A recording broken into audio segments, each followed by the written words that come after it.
शुभ शाम प्रिय विद्यार्थियों।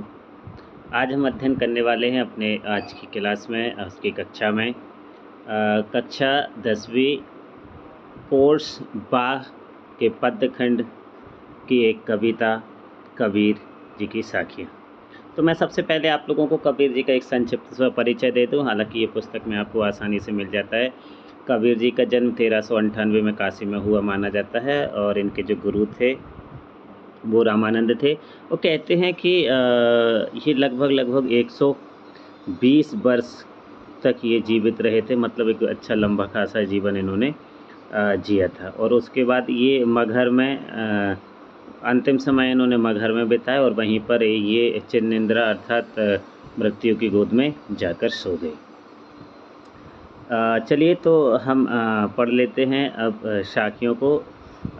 चूँकि देखिए आप पाठ प्रवेश में पाते हैं कि साखी जो शब्द है वो साक्षी का ही तद्भव रूप है।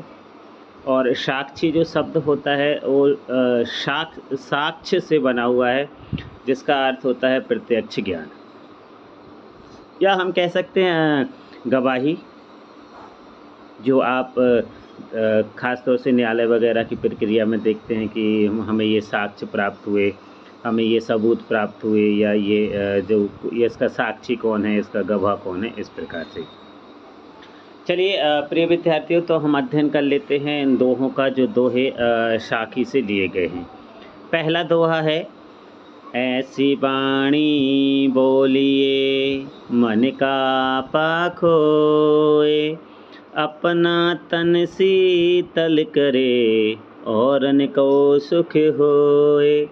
देखिए कबीर जी क्या कहते हैं, ऐसी वाणी, वाणी मतलब होता है वाणी।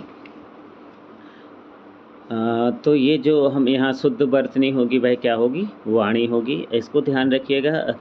ये आप लोगों से बहुविकल्पीय प्रश्न के रूप में पूछे जा सकते हैं परीक्षा के दौरान। ऐसी वाणी बोलिए, कबीर कहते हैं कि हे लोगों, हमें ऐसी वाणी बोलनी चाहिए। कैसी वाणी बोलनी चाहिए, मन का पाखोए, जो मन के आपे को खो दे। आपा अर्थात होता है अहंकार, घमंड। मतलब हमें जब किसी से बात करनी चाहिए ना, तो हमें ऐसे मीठे वचन बोलना चाहिए जिसमें अहंकार ना हो, मतलब जहाँ पर हम अहंकार का त्याग कर दें। अपना तन शीतल करे और निस्को सुख होए। देखिए क्या कह रहे हैं, अपना तन, तन मतलब होता है शरीर, शीतल करे अर्थात ठंडा करे, औरन को अर्थात औरों को। ठीक, तो क्या कह रहे हैं, अपना तन शीतल करे, आपके शरीर को तो ठंडा करेगा ही, उसको तो शांति प्रदान करेगा ही। साथ में क्या करेगा, औरन अर्थात औरों को, अर्थात को भी क्या करेगा, सुख होई, उससे सुख होता है। आप ऐसी वाणी बोलिए जिसको सुनकर लोग, मतलब आप ऐसी मधुर वाणी बोलिए जिसमें अहंकार ना हो, जिसमें मैं ना हो, जिसमें घमंड ना हो। और ऐसी जो आप शीतल वाणी का प्रयोग करेंगे ना, तो वह आपको तो शीतलता प्रदान करेगा ही, साथ में क्या करेगा, जो दूसरे सुनने वाले हैं ना, उनको भी सुख का अनुभव होगा, उनको भी सुख प्राप्त होगा, अर्थात वह प्रसन्न हो जाएंगे। हमें हमेशा क्या करना चाहिए, अहंकार से रहित मीठे वचनों का प्रयोग करना चाहिए। और जब आप अहंकार से रहित मीठे वचनों का प्रयोग करते हैं, मधुर वाणी का प्रयोग करते हैं, तो ये आपके मन को तो, आपके शरीर को तो शीतल करता ही है, साथ में क्या करता है, दूसरों को भी सुख देता है, अर्थात जो सुनेंगे ना उनको भी सुख की प्राप्ति होगी। अगला दोहा क्या है, कस्तूरी कुंडली बसे मृग ढूंढे बन माहे, ऐसे घट घट राम हैं दुनिया देखे नाहीं। देखिए कबीर जी क्या कह रहे हैं, यहाँ कबीर की जो कल्पना है, उस कल्पना को देखिए कि कल्पना करते हुए कबीर कहते हैं कि एक कस्तूरी एक पदार्थ होता है, ये जो ऐसा पदार्थ होता है जो अत्यंत ही सुगंधित पदार्थ होता है। और ये जो पदार्थ होता है ना, ये एक हिरण की नाभि में बसता है। नाभि अर्थात आप देख सकते हैं आपके उदर के बीच में जो एक सेंटर बिंदु होता है, एक केंद्र बिंदु होता है, इसको हम नाभि बोलते हैं। यहाँ कुंडली बोला गया है। कस्तूरी कुंडली बसे, मतलब जो कस्तूरी है ना वो कुंडली में बसता है। कुंडली में अर्थात नाभि में बसता है। बसता है मतलब रहता है, निवास करता है। मृग ढूंढे वन माही, और जो मृग है, मृग का अर्थ है हिरण। जो हिरण है ना वह उसको ढूंढता है। ढूंढता है अर्थात खोजता है। कहाँ खोजता है? वन माही। वन माही अर्थात वन में, जंगल में। जो कस्तूरी है ना वो हिरण के नाभि में बसा हुआ है, नाभि में है, लेकिन जो हिरण है वो उसको पूरे के पूरे वन में, जंगल में ढूंढता हुआ, खोजता हुआ घूम रहा है। ऐसे ही घटी घटी राम है। कबीर जी कह रहे हैं कि ऐसे ही या इसी प्रकार से जो राम है ना वो कण कण में बसे हुए हैं, घट घट में बसे हुए हैं, कण कण में बसे हुए हैं। दुनिया देखे नहीं, लेकिन वह दुनिया को दिखाई नहीं दे रहा है। अब हम बिल्कुल एक सरल शब्दों में समझ ले तो यहाँ पर कबीर कहते हैं कि जिस प्रकार कस्तूरी नामक जो सुगंधित पदार्थ होता है ना वो हिरण अपनी नाभि में बसा कर रखता है, छुपा कर रखता है, उसकी नाभि में ही होता है, परंतु वह उसको पूरे जंगल में ढूंढती हुई, खोजती हुई, तलाश करती हुई फिरती है। इसी प्रकार जो ईश्वर है ना, जो राम है ना, वो कण कण में निवास करता है, हर हृदय में निवास करता है, लेकिन जो लोग हैं ना, जो दुनिया के लोग हैं, वह उसको देख नहीं पाते हैं और यहाँ वहाँ खोजते हुए फिरते हैं, जबकि वह उन्हीं के हृदय में बस रहा है, निवास कर रहा है। अगले दोहे में कबीर कहते हैं, जब मैं था तब हरि नहीं, अब हरि हैं मैं नाहे, सब अंधियारा मिट गया, जब दीपक देखा माही। देखिए कबीर क्या कहते हैं, जब मैं था। अब यहाँ मैं का अर्थ समझिएगा। यहाँ मैं का अर्थ मैं या स्वयं के लिए नहीं है। यहाँ मैं का अर्थ है घमंड, अहंकार, मैं। जब मैं था तब हरि नहीं, जब हमारे अंदर ना मैं था, अहंकार था, घमंड था, तब क्या नहीं था? तब हमें ईश्वर दिखाई नहीं दे रहा था। जब मैं था तब हरि नहीं, अब हरि है मैं नाही। और जब तक मुझ में मैं था अर्थात अहंकार था, तब तक मुझे ईश्वर नहीं मिल रहे थे, ईश्वर दिखाई नहीं दे रहे थे। अब मुझे ईश्वर के दर्शन हो गए हैं, और जैसे ही ईश्वर के दर्शन हो गए हैं तो मेरा जो मैं था, मेरा जो अहंकार था, वो खत्म हो गया, सब अंधियारा मिट गया। और जैसे ही वो ईश्वर की प्राप्ति हुई, उस ज्योति की प्राप्ति हुई, वो दीपक में वो ईश्वर की भक्ति हृदय में जो ईश्वर की भक्ति रूपी दीपक जगा या जलाया गया, तो हम क्या देखते हैं कि हमारे हृदय का जितना भी अज्ञान रूपी अंधकार था वह नष्ट हो गया, वह मिट गया। जब दीपक देखा माही, जब हमें वो ईश्वर रूपी शक्ति दिखाई दे गई, तो हमारे अंदर जितने भी अज्ञान रूपी जो अंधकार था ना वो नष्ट हो गया, और हमें सत्य के दर्शन हो गए, अर्थात हमें ईश्वर के दर्शन हो गए। अगले दोहे में कबीर क्या कहते हैं, सुखिया सब संसार है, खाए अरु सोवे, दुखिया दास कबीर है, जागे अरु रोवे। सुखिया, सुखिया मतलब सुखी, सब संसार है, संसार मतलब सारा का सारा संसार। खाए मतलब खाए, खा लेना। अरु और सोवे, सोवे मतलब सो जाना। दुखिया मतलब दुखी है। दास मतलब जो ईश्वर का भक्त होता है, जो उसका सेवक होता है, उसको हम दास बोलते हैं। कबीर हैं तो कबीर हैं। जागे, जागे मतलब जाग रहा है। अरु मतलब और, रोवे अर्थात रो रहा है। तो कबीर कहते हैं कि संसार में सारे के सारे जो लोग हैं, सब जो लोग हैं ना, वो बड़े सुखी हैं। सब लोग खा रहे हैं, पी रहे हैं, मस्ती में हैं, मौज कर रहे हैं और बढ़िया सो रहे हैं, और वे सब इसी में सुखी हैं। उनको इसी में सुख की प्राप्ति हो रही है, जो कि काल्पनिक सुख है, जो वास्तविक दुख नहीं है। कबीर कहता है कि परंतु जो कबीर है ना, वह तो प्रभु के सेवक हैं, ईश्वर के दास हैं, और उस प्रभु के प्रति जो भक्ति है ना, उसी भक्ति में लगे हुए हैं और वह जाग गए हैं, अर्थात वो भक्ति प्राप्त करके वह जाग गए हैं। तो कबीर कहते हैं कि मैं तो प्रभु का दास हूँ, मैं तो प्रभु का सेवक हूँ, और प्रभु के प्रति मैं जाग गया हूँ। और उसके वियोग में मतलब उससे बिछड़ने से, क्योंकि अभी ईश्वर की प्राप्ति नहीं हो रही है, तो उसके बिछड़ने में ही क्या हो रहा है, दिन रात रो रहा हूँ और इसीलिए मैं दुखी हूँ, क्योंकि उनको ईश्वर की प्राप्ति नहीं हो रही है। संसार काल्पनिक सुख में सुखी है और कबीर ईश्वर के वियोग में दुखी हैं। देखिए अगले दोहे में कबीर क्या कहते हैं। बिरहे भुवंगम तन बसे, मंत्र न लागे कोय, राम वियोगी ना जिवे, जिवे तो बौरा होय। बिरह मतलब वियोग। जब हम किसी से दूर हो जाते हैं, किसी से बिछड़ जाते हैं, तो इसको बिरह बोलते हैं, इसको वियोग कहते हैं, इसको दूरी जिसमें हम मिल नहीं पा रहे हैं। भुवंगम मतलब सर्प, सांप, भुजंग। तन बसे मतलब शरीर में क्या कर रहा है? वह बसा हुआ है अर्थात रह रहा है। मंत्र न लागे कोई। वो जो सांप है ना, वह आपके शरीर में बसा हुआ है, शरीर में रह रहा है और आपको अब कोई मंत्र नहीं लग रहा है। यहाँ मंत्र का जो गूढ़ अर्थ दिया गया है, वह गूढ़ अर्थ है उपाय, कोई तरीका।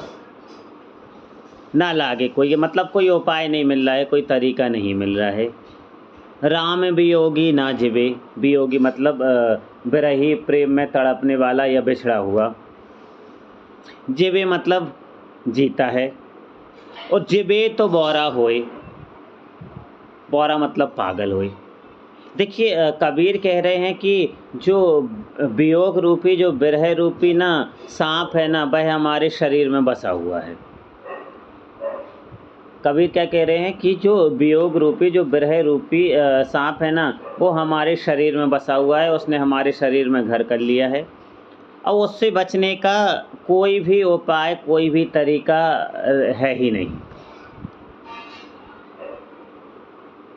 क्या नहीं है? उससे बचने का कोई उपाय, कोई तरीका है ही नहीं। हाँ, तो फिर क्या करें? राम वियोगी ना जिवे। कबीर आगे कहते हैं कि राम के वियोग में रहने वाला जो प्राणी होता है ना, वह जीवित नहीं रहता। जो ईश्वर से जिसका वियोग हो गया ना, वह जीवित नहीं रहता। जिसको ईश्वर की प्राप्ति नहीं हो पा रही ना, वह जीवित नहीं रहता। तो फिर क्या होता है? और यदि वह जीता भी है तो पागल होकर जीता है। जिबे तो बौरा होए मतलब यदि जीवित भी रहेगा ना, तो वह पागल होकर, बौरा कर, पागल होकर ही जीवित रहेगा। मतलब कवि का कहने का आशय ये है कि राम के प्रेम में जब प्राणी पागल हो जाता है, तो वह सारी मोह माया का त्याग कर देता है, बिल्कुल सब कुछ छोड़ देता है। उसको किसी मोह माया से, संसार से कोई मतलब नहीं रहता है। और यदि फिर वो इस संसार में रहकर जीता भी है ना, तो वैराग्य को अपना कर जीता है। और जब वह वैराग्य अपना लेता है, तो लोगों को ऐसा लगता है कि वह पागल हो गया। आगे अगले दोहे में कबीर कहते हैं, निंदक नेड़ा राखिए, आंगण कुटी बधाए, बिन सावण पानी बिना, निर्मल करे शुभाई। देखिए निंदक, कबीर कह रहे हैं निंदक मतलब जो आपकी निंदा करने वाला है, जो आपकी बुराई करने वाला है। नेड़ा मतलब होता है अपने नज़दीक रखना, आपके पास रखना। राखी मतलब रखना। आंगणी मतलब होता है आंगन में। कुटी मतलब होता है कुटिया। बधाई मतलब होता है बनावा कर। बिन मतलब होता है बिना। सावण मतलब होता है साबुन। निर्मल का मतलब होता है पवित्र, स्वच्छ, साफ। और शुभाई का मतलब होता है आपका स्वभाव, आपका मन। तो देखिए कबीर क्या कहते हैं, निंदक नेड़ा राखिए। जो निंदा करने वाले होते हैं ना, जो बुराई करने वाले हैं, जो आपकी कमियां बताने वाले हैं, उनको अपने पास में रखिए। इनको पास में रखने से क्या होता है? आंगन कुटी बधाई। क्या कह रहे हैं? जो आपकी निंदा करने वाले हैं, उनको सदा अपने पास रखो। हो सके ना तो उनको अपने घर के आंगन में ही एक कुटिया बनवा के रख दो। कुटिया मतलब होता है, कुटी मतलब एक घर बना के, अपने घर में एक छोटा सा घर बना के उस निंदक को अपने घर में ही रख लेना चाहिए। ये जो निंदक होते हैं ना, वह बिना साबुन और बिना पानी के ही आपके स्वभाव को साफ कर देते हैं, पवित्र कर देते हैं, आपके मन को पवित्र कर देते हैं। कबीर का कहना है कि जो निंदकों की निंदा भरी बातें सुनते हैं, सुनकर हम में ना सुधार होना शुरू हो जाता है। तो हमें अपने पास अपनी बुराई बताने वाले, अपने निंदा करने वाले रखने चाहिए। वो हमारे हृदय को बिना साबुन, बिना पानी के ही साफ कर देते हैं और हमारे अंदर की बुराइयों को दूर कर देते हैं। अगले दोहे में कबीर कहते हैं, पोथी पढ़ पढ़ जग मुआ, पंडित भया न कोय, एक ही आसिर पीब का, पढ़े सुपंडित होई। सॉरी। देखिए कबीर क्या कहते हैं, पोथी पोथी मतलब होता है हमारी जो धार्मिक पुस्तकें होती है ना, जैसे कथा, यज्ञ, हवन, साम वगैरह जो किए जाते हैं ना, उनमें जो धार्मिक पुस्तकें होती हैं ना, उनको पोथी बोला जाता है। पोथी पढ़ी पढ़ी मतलब होता है पढ़ पढ़ कर। जग जग मतलब होता है संसार। मुवा मुवा का मतलब होता है मर गया। पोथी पढ़ पढ़ जग मुवा, पंडित भया न कोई। पंडित का अर्थ यहाँ ब्राह्मण से नहीं है, पंडित का अर्थ है यहाँ ज्ञानी से। भया का मतलब होता है हुआ या बना। ना कोई मतलब नहीं कोई। एक ही मतलब एक ही। आशिर मतलब अक्षर या शब्द। पीब, पीब का यहाँ अर्थ है ईश्वर, या एक पीब का अर्थ होता है प्रियतम। तो यहाँ जो कबीर हैं उनके प्रियतम वो ईश्वर ही हैं, भगवान ही हैं। सु का मतलब होता है वह। पंडित का मतलब होता है ज्ञानी, और होई का मतलब होता है हो। तो पोथी पढ़ पढ़ जग मुआ, पंडित भया न कोई, एक ही आसिर पीब का, पढ़े सो पंडित होए।